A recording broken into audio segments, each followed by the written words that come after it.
विवाह पंजीकरण प्रक्रिया रे एक बड़ परिवर्तन करा जायछि। विवाह रीतिनीति सहित जड़ित असंपूर्ण प्रमाण आउ विवाह पंजीकरण पई ग्रहण करा जिवो नाही। केवल विवाहर दृढ़ प्रमाण सहित दंपति को पंजीकृत करा जिबा।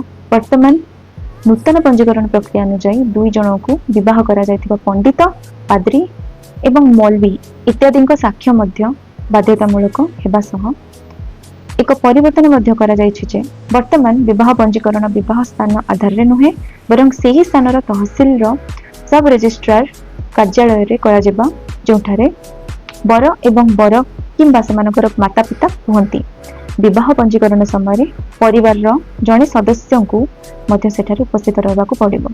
एही नूतन परिवर्तन रे कुहा जायछि जे जदि कोनोसी कारणरू दंपतिकर परिवार रो कोनोसी सदस्य पंजीकरण समय आसी परिबे नाही, तेबे आपनको विवाह करा जायथिबा पंडित किंबा मौलवी को साक्ष्य पई आसीबाकू पड़िबो। जी आपनको विवाह कराइछि तांको एठारे उपस्थित रहबाकू पड़िबो।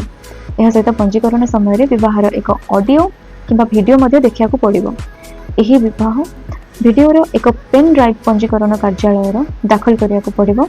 आपनको जणाई देउछु जे सन्नीदेव बनाम उत्तर प्रदेश सरकार कर मामला रे इलाहाबाद हाईकोर्ट कर निर्देश पालन करी विवाह पंजीकरण पई एक नूतन मार्गदर्शिका जारी करा जायछि।